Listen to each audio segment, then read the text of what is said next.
Four, please, on the pod from Australia, Antony Scanlon. And maybe more specifically over the last couple of decades in Lausanne, Switzerland, because Antony Scanlon is the executive director of the International Golf Federation, which means he has a major role in all of the planning around golf at the Olympics. And he spent some time at the IOC before that. So he has spent a lot of time right in the thick of the Olympic world. And I wanted to really have a conversation with him. The timing worked out. I mean, we talked right as the men's players have been announced for the Olympics this year in Paris. The women are coming right around the corner. And there's a lot of conversation about the Olympics in terms of how important of a golf event is it? What makes it unique? Who qualifies and how should they qualify for the Olympics? Where could this event be going? We've got stroke play on the men's and women's side for the third straight Olympics, the fifth overall, but it took over a century to bring Olympic golf back. And then there's a conversation around Los Angeles in 2028. What could change? Could there be match play? Could there be team play? Could there be a mixed team competition? There were a lot of discussions going on. And then we had to talk to Antony about, of course, Bryson DeChambeau winning the U.S. Open. There is a conversation there in terms of him not qualifying based on the OWGR. Should the federations be able to pick players? Should there be perhaps down the line a different format in terms of how players are selected? Or is the official World Golf Rankings the correct way to pick this team? So we break all of that down and talk about the upcoming Olympic golf at Les Golf National in Paris coming up in just a few weeks. It's Antony Scanlon on Eyes on Golf.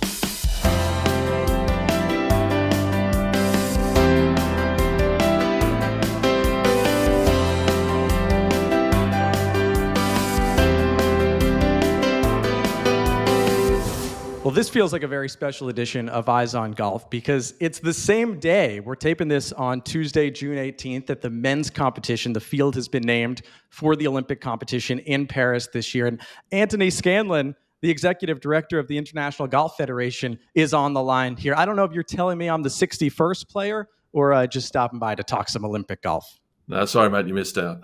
Great day today. Really pleased to have the 60 names confirmed, and I'm sure there's 60 happy players out there that were grinding away, many of them grinding away last week to get there, and probably a bit of relief for those that weren't so self-assured to be on the list, and there's quite a few disappointments as well. But great day, and very pleased to be talking to you. I think I need about a few million to possibly drop out for me to get into the field. But I want to list, Antony, I don't know if you'd call these accolades or your resume. You've been with the International Golf Federation going back to 2010. You were with the IOC as head of Olympic Games coordination, operations, and services for 7 years before that. And you were part of the organizing committee for Sydney, Salt Lake City, and Athens. And you're an Australian native. So you've been with the Olympics for a long time now. As we inch up into an Olympic year, what feels special for you as we get closer to the games? Well, it's number 13. So it's 25 years plus I've been on the games. So hopefully it's not unlucky 13 games for me. But it's special. It's special for me because golf's in the program. Golf's a great love of mine. Mm-hmm. Never been a great player, but a great lover and fan of the sport. I had an uncle who was a pretty good player, a professional, who gave me that love. And have some friends that pretty good players that sort of, for fun, I'd go and watch them play and live through them. So to have what's effectively our fifth Olympic Games happen is special for me. And to be part of that is a great honour. And in Paris, we've got a fantastic venue. We've got a Ryder Cup venue, also a World Amateur Teams Championship venue, and then on top of that, you'll have an Olympic Games. So, that says a lot about A, the course we're playing at, and B, how special this is going to be. Yeah, this is going to be, you talk about golf at the Olympics, 1900 and 1904 officially. There's this gray area, 1908 and 1920 seems like they were scheduled. There were some disputes. There wasn't an IGF to quite organize this all the same way back then. But then the Olympics comes back in 2016. And obviously you, like I said, joined the IGF in 2010. So what was the process like to go back a little bit in terms of why this was important to get golf into the Olympic Games? Yeah, I was, as you rightly said, I was with the IOC, and in 2009 was lucky enough, and ironically, to watch the bid to the International Olympic Committee and to the IOC session to be placed onto the Olympic sports program, as you said, after since 1904, since those games. So it would be a 112 year hiatus. And what you saw was a passionate plea from the youth of golf. Manacero was an Italian recent winner at that time of the amateur championship, and gave a youthful plea as to the future for golf and for an aspiration for the youth to participate for their country in the Olympic Games. And then you had the spearhead of legends of Arnika Sorenstam, who's now our president, and very pleased that she is, and Jack Nicklaus, also leading the charge with various meetings with the IOC to show, that the commitment between the strength and passion and traditions of our sport with the youthful aspirations of our sport. And so it was that plus, at that time, 116 national federations who had spoken loudly through the Spanish Golf Federation, actually, through their president, that it would be a great thing for golf to be part of the Olympic program and to be part of the Olympic Games. And sure, it would be great to have the best players, professional players, on a new showcase or a new platform. But it was more to give those countries an opportunity for recognition as a sport. Mm-hmm. They weren't seen as an official sport by many governments because they weren't part of the Olympic program. And so by doing that would give them the opportunity for resourcing and funding that they would not have, and support and recognition. And so, what are we, 15 years later, or 25 years later? No, 15. 25. Time's flying. 25 years later, we've grown into 152 national federations, with Nepal, our latest, joining 2 weeks ago. And all of those national federations are members of national Olympic committees now, whereas before they weren't. They have a seat at the table in terms of decision-making in their sport, with governments and with the National Olympic Committee. And the skill sets of some of it and the leadership that we have within our national federations, which is outstanding. Most of them are also taking pivotal roles within national Olympic committees and helping with developing policy, etc., and the growth of not just golf but all sports around the country and those nations. On top of that, there's also the opportunity for resourcing, etc., for the elite players in golf to also excel internationally, not just stay playing amongst themselves. So that was the aspiration, and I'm very pleased to say that seems to be the reality now. 25 years later, that we've grown greatly in terms of our membership. On top of that, we have the 22 professional members, which are all of the major professional tours and then major professional golf associations. So we're harnessing their knowledge and support, and that gives us obviously the opportunity for their athletes to participate in the games. It's what was seen as to be a good thing to do is now becoming a very good, a great thing that's for the sport. Yeah, there's a lot to unpack there. One, Matteo Manacero was named as one of the players today. Yes, so that's 15 exactly right. years after the amateur championship win. So a validation there. He also played in 2016. Sorry, what was the number that you said? How many members does the International Golf Federation have now? We have 152 152 national federations, and we have 22 professional members. So the PGA Tour, the LPGA, the DP World Tour, or if you like, the DP World European Tour Group, etc. So that they make up our professional members. And that's important to note that you go back to 2009, right around when this was all being pitched, 116 nations as members. So more have joined as the Olympic movement has come back to golf. And I think a little bit I want to touch on there, because I've heard you talk about it a little bit, is because Americans can look at Olympic golf and say, well, what's the difference between an Olympic golf tournament versus any other golf tournament that could be played? You know, it's a hiatus, it's a week off from the PGA Tour. But, you know, I think one thing that you all have talked about is the people who watch the Olympics may not be regular golf fans. And this may be a tremendous opportunity to invite them into the sport through a different medium. Yeah, it's a massive audience, the Olympic Games. It's 4.2 billion people that are touched in some way through the Olympic Games. That's an actual fact of television. Then with you add the exposure through social media and other digital sources, it is massive.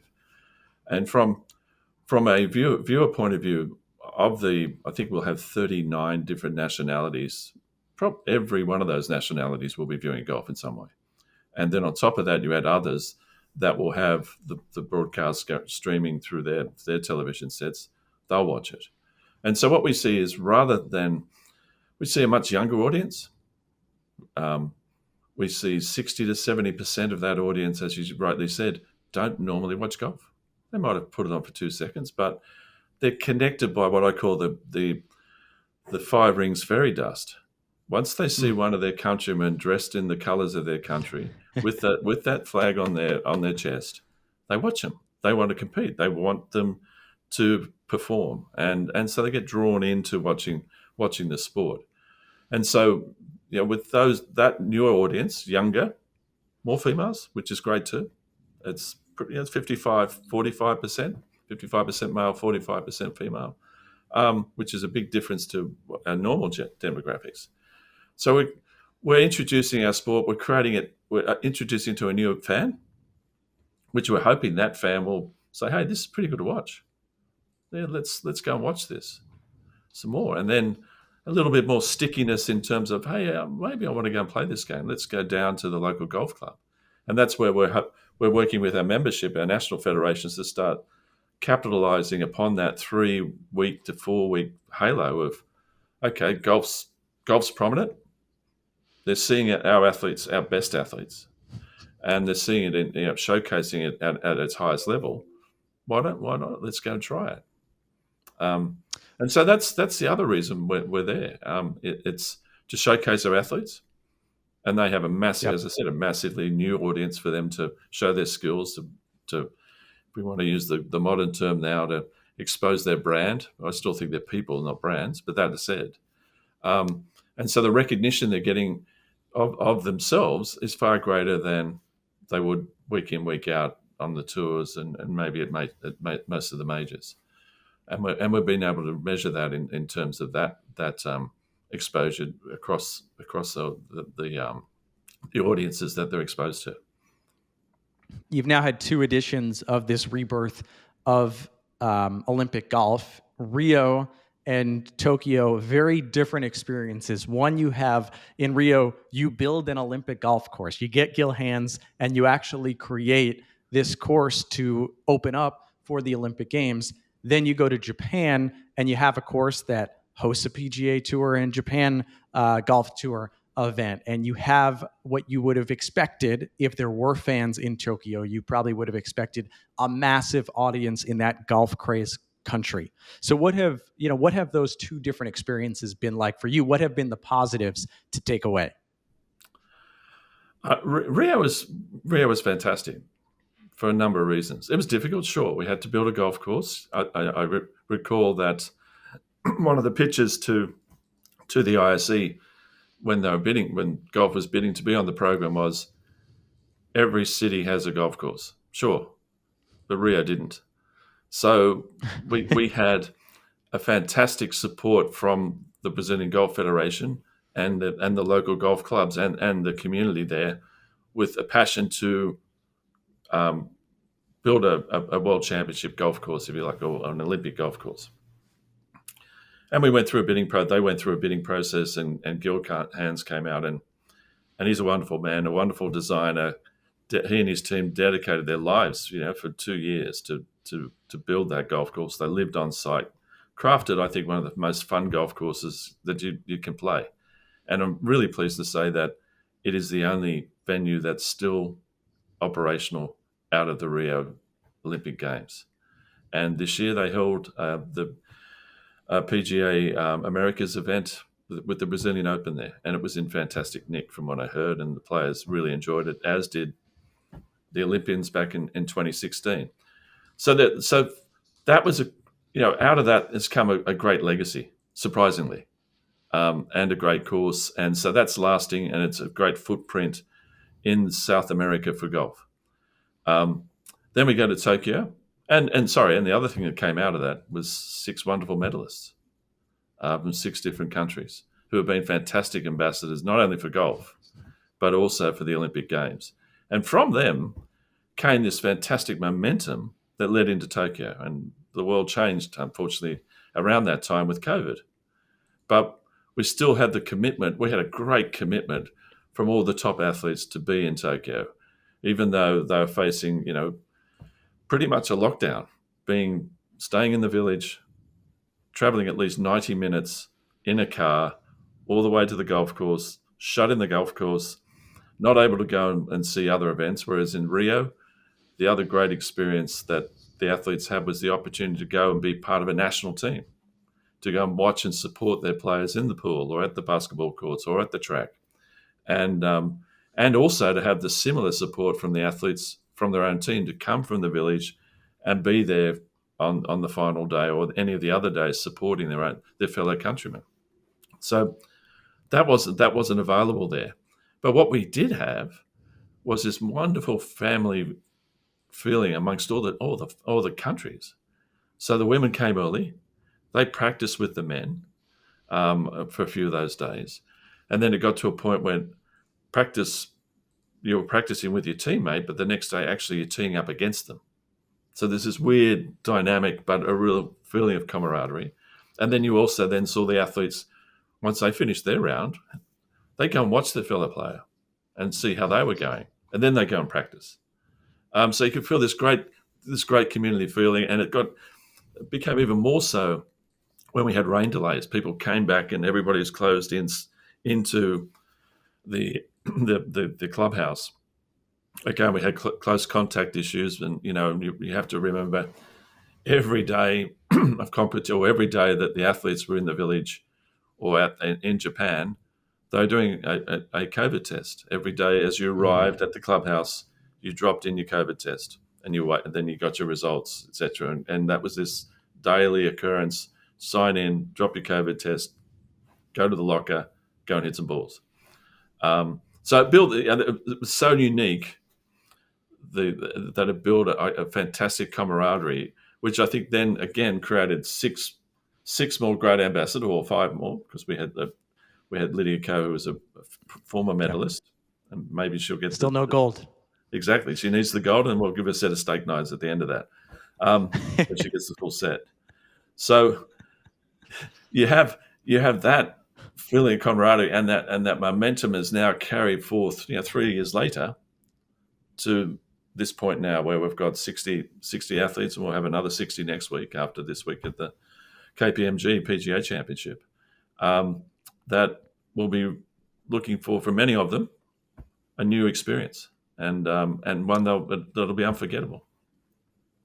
Yeah, and let's talk about Le Golf National, where you're going for this 2024 games. Like you mentioned off the top, especially American fans, European fans, recognizing that this was the venue for the 2018 Ryder Cup. It's been the venue for the French Open on the DP World Tour. So this is a venue that fans are going to know. It's also a venue that feels accessible. For the first time, we had South America, we had Japan without fans.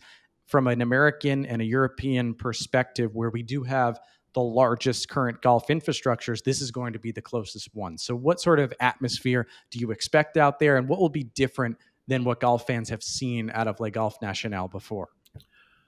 First thing is there's going to be rings everywhere. It's an Olympic venue.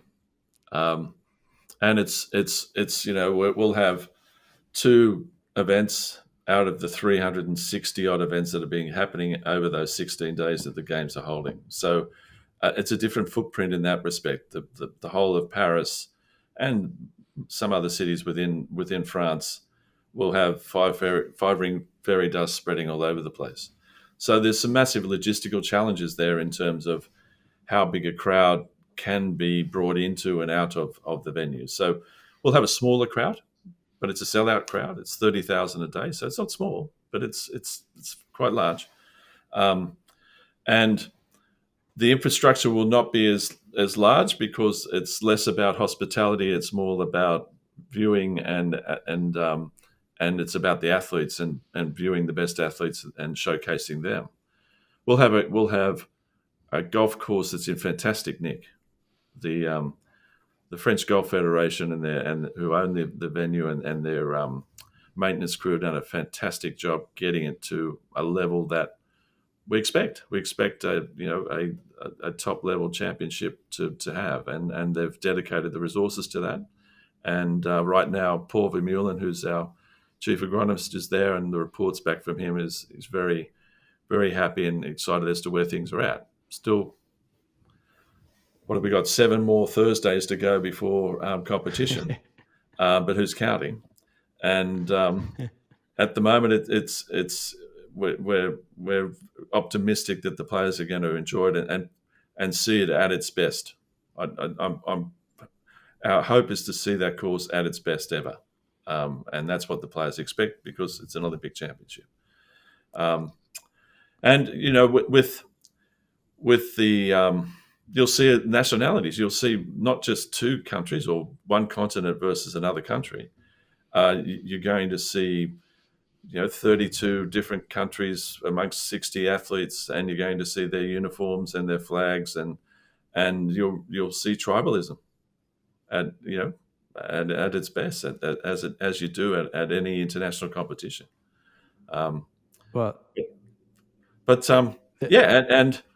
And you'll see the players get engaged.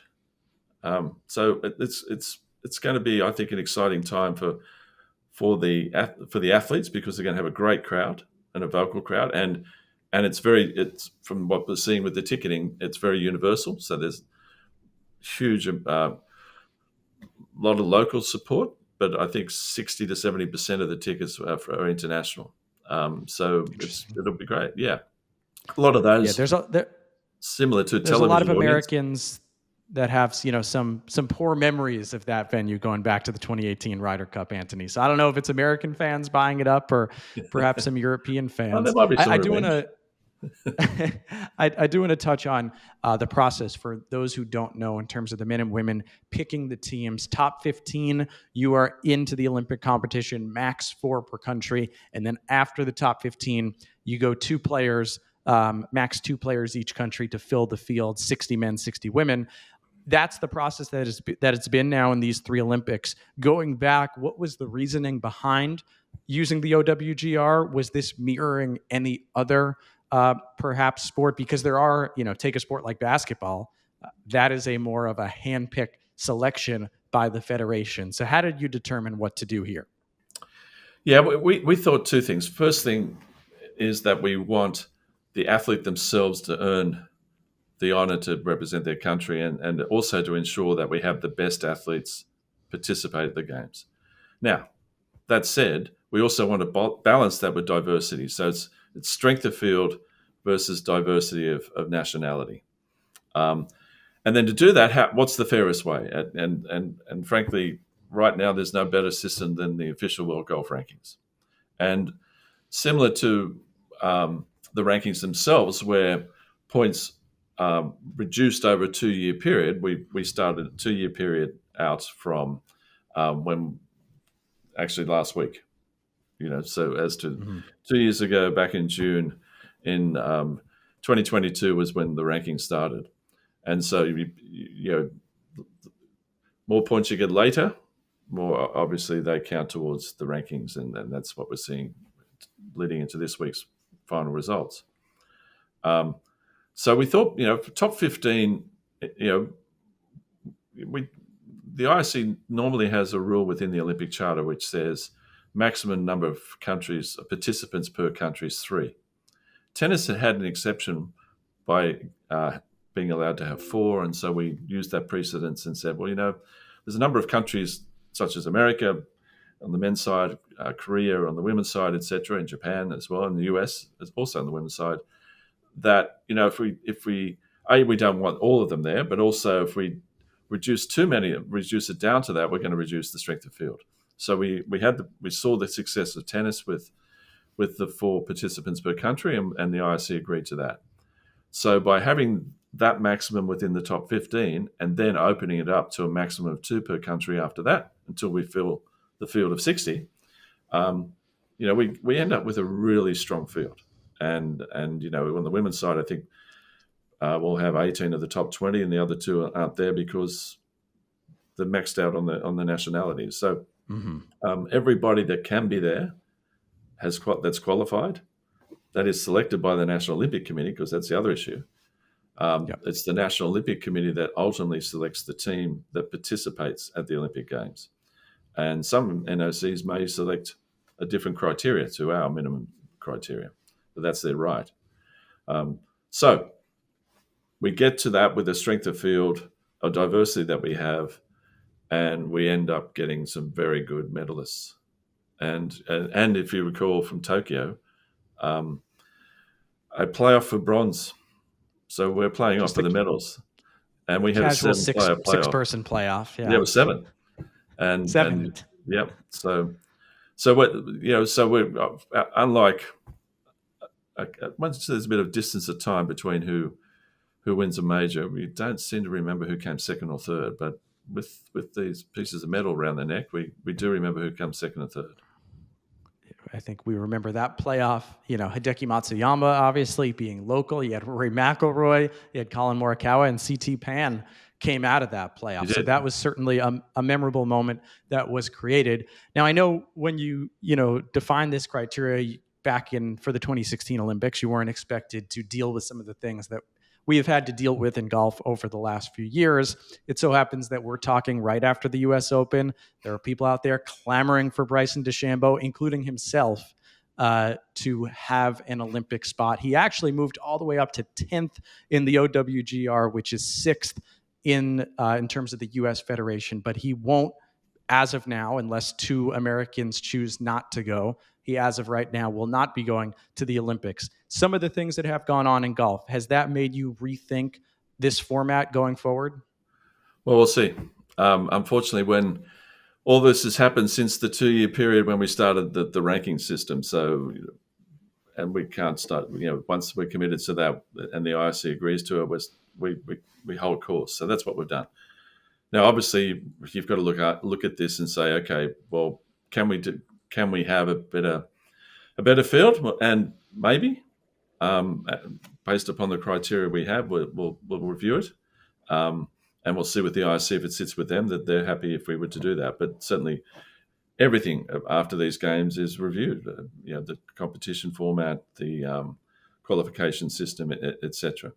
I feel for Bryson a lot because he qualified for Tokyo, and unfortunately he failed the COVID test, so he was a late withdrawal, and that gave the opportunity for Captain America to jump straight on a plane and fly over once he walked off the golf course, which I think it was a memorial tournament. I believe Patrick Reed you're talking about. Exactly. Played on a PGA Tour event, flew over to Japan, played in the Olympics for the second time, and then flew immediately back to the U.S. So he was racking up those miles in 2021. Well, one of the most unknown asides to that, by the time he got to the venue was the Wednesday. It was in the evening of the Wednesday before competition started, and he was at the outside the venue, and as you can attest, there's there's strong security at the Olympic Games, and you need a piece of plastic called accreditation or credential to show that you can go in. And he was halted at the accreditation office. So after walking through that, I think it was around 7:30 at night. He and his coach, who came as his caddy, the only opportunity they had to see the course was to jump into a golf buggy and drive around it, and did not complain once, and was excited about being there. So that showed his commitment, and I think it also shows the commitment of all the other athletes that end up participating there. So to be clear, that was Patrick Reed showing up the Wednesday night before the competition. The 3M Open in Minnesota was the week before, and then the WGC FedEx St. Jude Invitational in Memphis, Tennessee was the week after. So those were that was the classic Minneapolis to Tokyo to Memphis route that so many people take. That's an interesting story that we uncover about the 2021 Olympics. Looking maybe forward to 2028, there's been some mumblings. People want to know, could there be a team competition in the future? Stroke play is what we've played so far. Could there be match play? Could there be team play? What might we expect out of the Olympic format going forward? Well, we're hoping for a mixed team event. We've put an application to the IOC. We've spoken to the players. And they're excited to be able to do a mixed team event. However, they're very clear to us that the stroke play 72-hole event is what they see as the best way to choose an Olympic champion. So we've been too successful with having a stroke play event. But that said, so we plan, subject to approval from the IOC, and we've got great support from the LA 2028 Olympic organising committee. They think it's, their president's a golf nut, so that helps. So we're hoping to have the men's play from the Wednesday to the Saturday, and then the following day have a mixed team event, probably around 18 teams, play 36 holes, foursomes and a four ball, and then the men will be done by the Monday, and then women can continue practicing through to their competition starting on the Wednesday and finishing on the Saturday prior to the closing of the games. Is that Casey Wasserman you're talking about as a golf nut? Yeah, it might be. But I think, I think especially, being in the U.S., there's that opportunity. And you were talking about all the opportunities that golf has to grow the sport in the Olympics. How would a team competition, or a mixed competition specifically, how would a mixed competition allow that growth to continue? Well, I think we've got a fantastic tradition in our sport. Firstly, if we go back to the Olympics of 1900, we were the first, or if not one of the first Olympic sports to have both men and women participating at the Olympic Games. So we've been proud of that. We're very proud of that heritage, and we've always had a fantastically strong professional male and female game, as well as a strong female and male amateur game. And I think we're a sport that's about a sport of values. It's about opportunities and it's about integration, etc. And so showcasing both the best men and the best women together shows how we are integrated. And I think it's a great role model for society, how we should be competing together and working together as men and female. So that will show a positive message. I think for all the aspirational female golfers out there, they'll see how, by having this showcase right in front of you of the best male and the best female players, you see that there's very little difference in terms of skill sets. They may not hit it as far, but they certainly hit it more accurate, just as accurately, and their short games is just as polished as the top players. So I think that will inspire hopefully more girls to continue to play the game, and obviously more boys as well. But certainly I think that opportunity to really starkly show that skill sets and make that comparison will help grow the game far more amongst girls, we hope. You mentioned that 1900 Olympics. Important to note that was the second modern Olympic Games, and it was in where, Antony? Well, we're going back to it, Paris. And Margaret Paris, Abbott, France, exactly. correct. And Margaret Abbott was Was the first gold medal winner at that time, an American student, I think she was. She was in America at the time and competed in the event. Is there any way that you are honoring those 1900 games back in Paris this year, 124 years later? There'll be references, obviously, to us, and but I think we're a sport that needs to look towards the future and showcase look at the present and showcase the athletes that are participating there and give more prominence to them, and then all hail the medalists at the end of those competitions. That was a clean American sweep on the women's side, by the way, in 1900. And then 1904, the third modern Olympic Games was in St. Louis. One other point, just Anthony, I guess we talk about the team competition. Basketball, again, as a sport, maybe to look toward that 3x3 has been added to the Olympics. This, I believe, the second straight Olympics that we're going to see a 3-on-3. So there does feel like there's that precedent for us, another team competition outside of the more traditional format of the sport. Yeah, you're right, and there's also been a big push amongst our fellow sports to have mixed competitions and not just competitions themselves. The problem you have with the IC is the limit of the number of athletes that can participate in the games, and this can put a bit of a dampener on how many team events you can have, and because of that athlete size. So the ISC has a limit of around 10,500 athletes that can participate at the games. There's an exception amongst some of the sports, such as swimming and athletics, to enable inclusivity and the opportunity for those countries that may not be able to have elite athletes to be able to give their athletes an opportunity to participate in the Olympic Games in some way. So that 10,500 becomes a bit of a hard ceiling.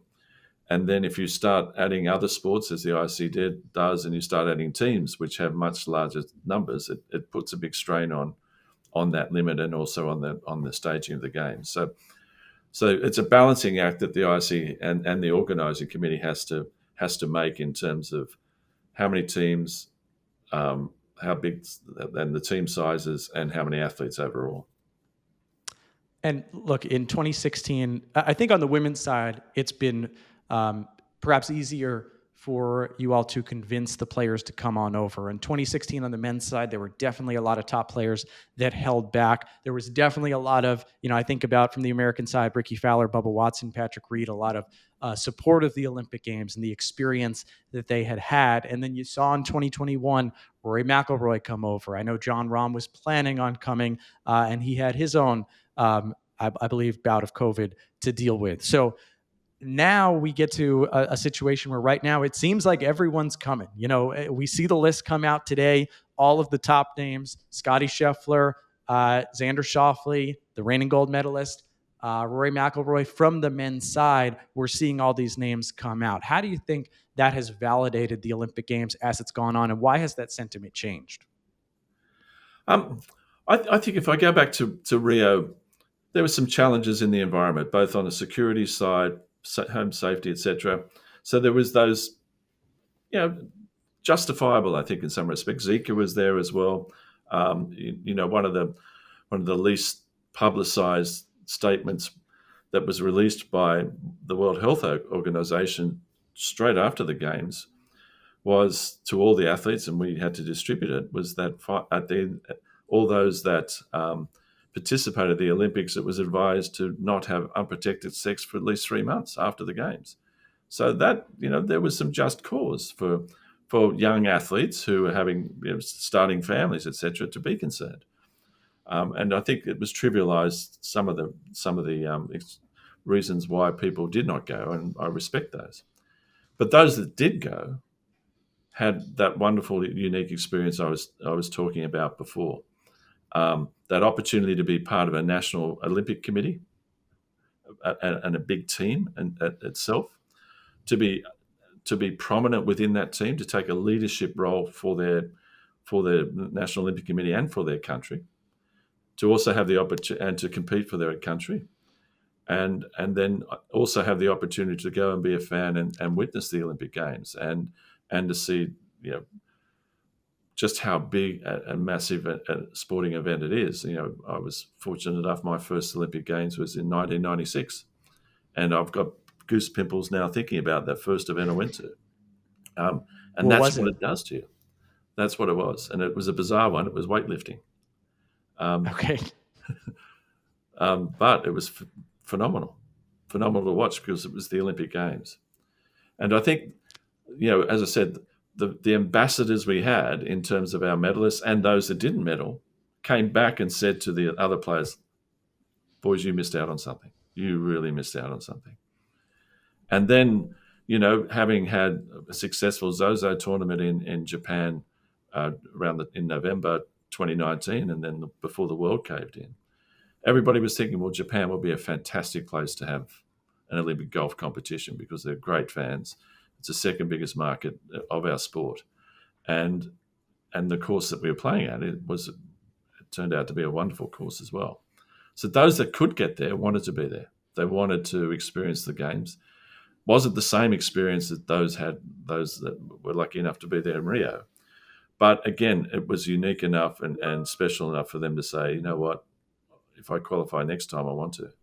And so we see Rory there, we see Shane Lowry there, we see Xander there, etc. And all those that are fortunate enough to be picked to qualify today will all be there because of that.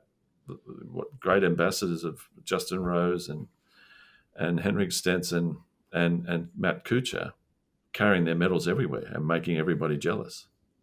And I'll tell you a little aside, and I won't mention the player's name, but leading up to Tokyo, I had lunch with an athlete that was missed out and participating in Rio, but said to me that he was so determined to qualify for Tokyo. And I said, why is that? He said, well, what I've noticed is if you win a major, they mention the fact on the first tee that you're a major winner, but that's only for 1 year.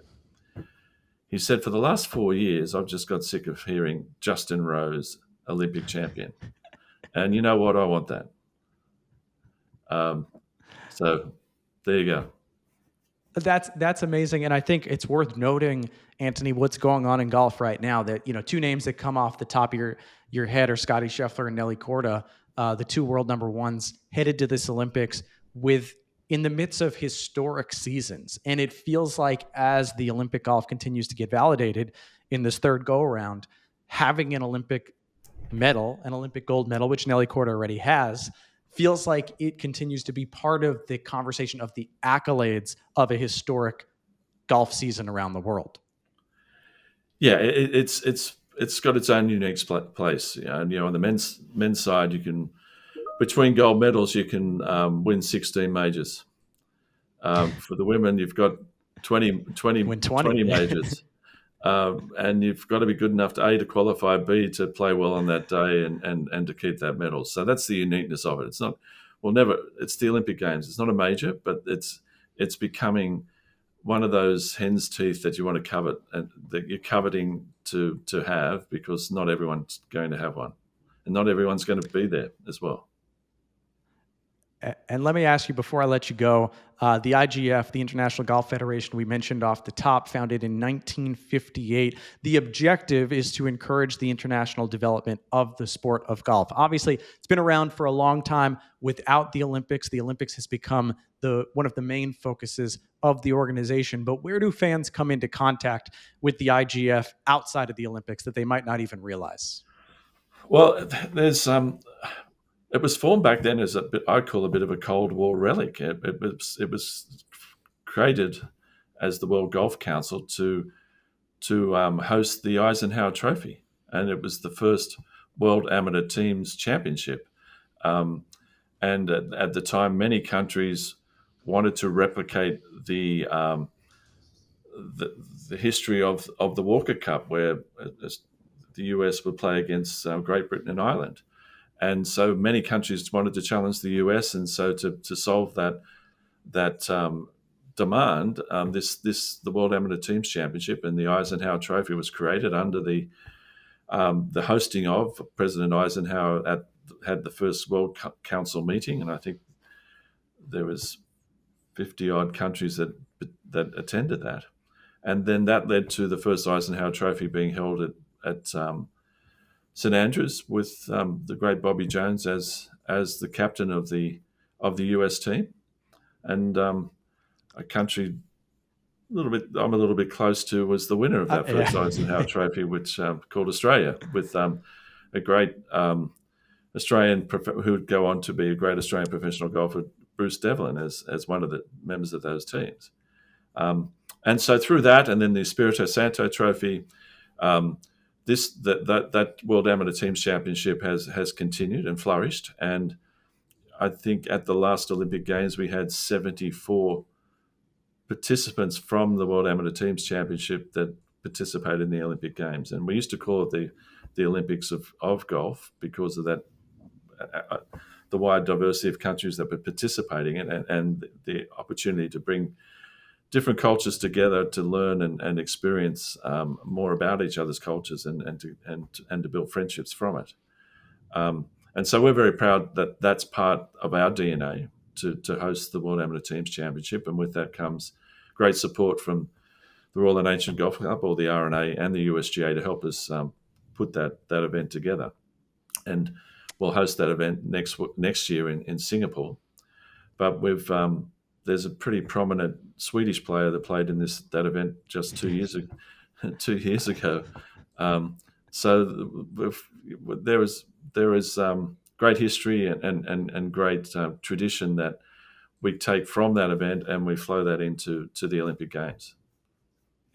Looking at the list, you're talking about Ludwig Oberg, who was part of the silver medal team at Le Golf National in 2022. So he's got some form.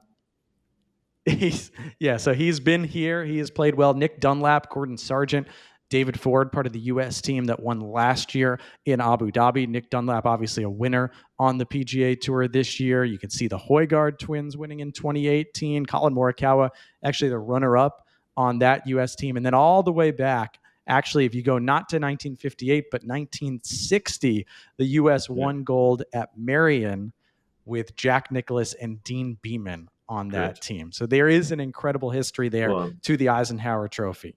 Correct. And the Espirito Santo with Arnica as well, and MB, etc. So, yes. And that's the women's side of everything. So, yes, there is a lot there to unpack. And I know you got a busy day going on with yourself right now. You're in Seattle right now for the women's KPMG PGA Championship. So please enjoy that today, Antony. Yeah, thank you. There's some excitement again with those vying for qualification. So looking forward to watching some great golf. I believe it's a fantastic course. So straight after this, I'll go out there, and I'm excited to have this release next Tuesday of the women's qualifiers, and then it's just what do we got? For them, it's 7 more Wednesdays until their gold medal attempt. So it's all happening. But thanks again for your time. Appreciate being here. And I hope everybody enjoys watching on NBC the fantastic competition that's coming up. Yeah, that's a good plug. KPMG Women's PGA Championship is at Sahalee right now. Enjoy that, Antony, and enjoy the Olympic competition, like you said, coming up in just a few weeks. Thanks, Jeff. Appreciate it. Thanks to Antony for taking the time. Thanks to the International Golf Federation for making him available. Like we said, he's out there at Sahalee this week. So really appreciate that. He'll be going back to Europe and then really buckling down in the lead up to the Paris Olympics. Really excited. That made me even more excited to see how this Olympic Games turns out. And there's so much talent that's going. There's so much opportunity for golf to continue to grow. And I really am excited to see the European fans and how they show out. Like you heard Antony say, it's not necessarily all Paris locals. It's individuals traveling. Europe is crazy about their golf. You could see all of the Europeans, especially from the UK and Ireland, that traveled to Marco Simone for the Ryder Cup last year in Italy. So I expect some of the same in Paris. Thanks again for listening to this podcast. Remember to subscribe, follow, give a review of Eyes on Golf, trying to build up some awesome guests as we go on with 2024. Personally, I'll be calling the Travelers Championship this week, marquee group coverage with Amelia Miliaccio, a guest on Eyes on Golf in the past. So excited for that, and I will talk to you all next week.